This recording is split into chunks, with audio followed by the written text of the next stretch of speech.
Hello friends! If you're new, welcome to my channel. If you are a fan or a subscriber, welcome back. I really do appreciate you. Today I'm going to be talking about the LBA in Canaan, the Sea Peoples. I realize not a whole lot of people know the jargon of archaeology. LBA stands for Late Bronze Age. Let's go! Ramses III of Egypt repelled an invasion of the Sea Peoples of the Delta in his 8th year, 1176 or 1187. His temple at Medine Habu has reliefs showing fleets of Mycenaean warships and sea battles. An Egyptian text describes several groups, among them the Philistines. At first, archaeologists thought that the Philistines were Egyptian mercenaries, but more recent evidence shows that, at best, the Egyptians under Ramses III tried to fortify their military installations and keep the Sea Peoples at bay. During the reigns of Ramses IV through VI, 1153 to 1136, Philistines moved inland and partially absorbed the culture. During this time, the Egyptian empire weakened and collapsed. The last remnants of Egyptian presence in southern Canaan found today include bronze scraps with a cartouche of Ramses III,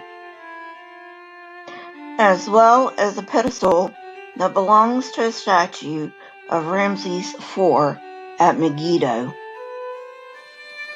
Just a note before I go on with the destructions, archaeologists layer levels of inhabitation and destruction by Roman numerals.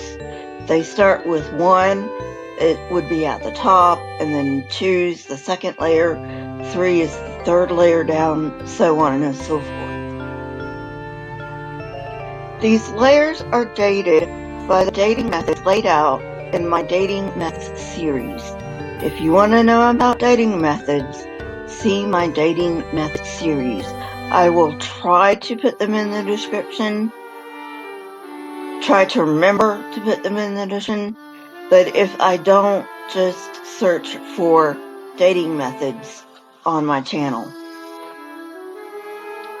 The Philistines, as well as other sea peoples, left a wake of destruction in the 12th century along the southern coast.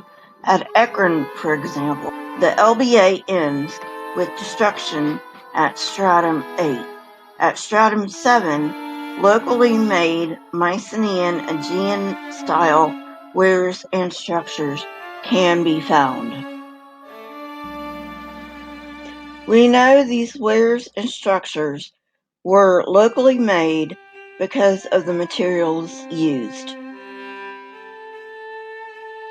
In Talmor, a harbor town, Stratum 7 indicates destruction in the 13th century.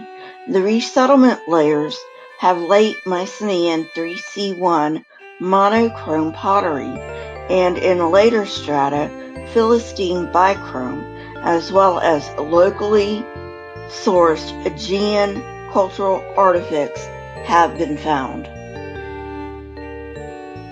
At Ashkelon, we see a destruction layer at the same time, followed by late Mycenaean 3C1 pottery and distinctive clay loom weights with clear Cypriot and Mycenaean connections.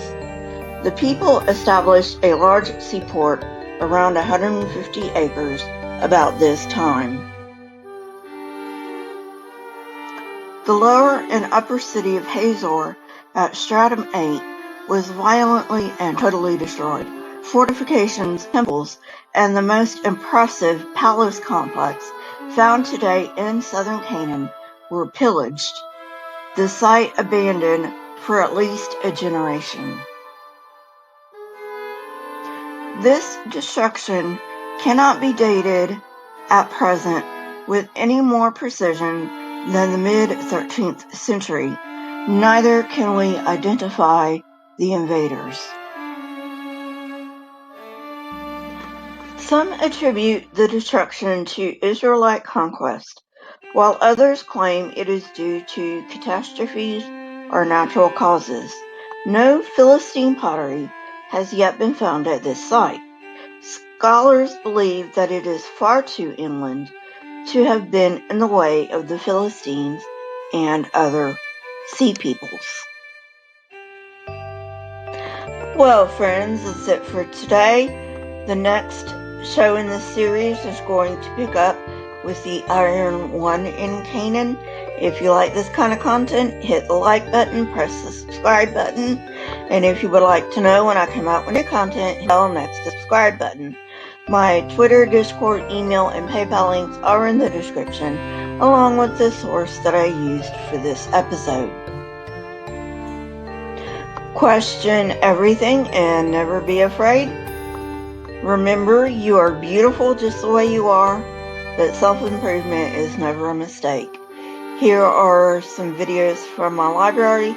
If you have not watched them yet, go ahead and watch them and tell me what you think. Until next time, friends, goodbye.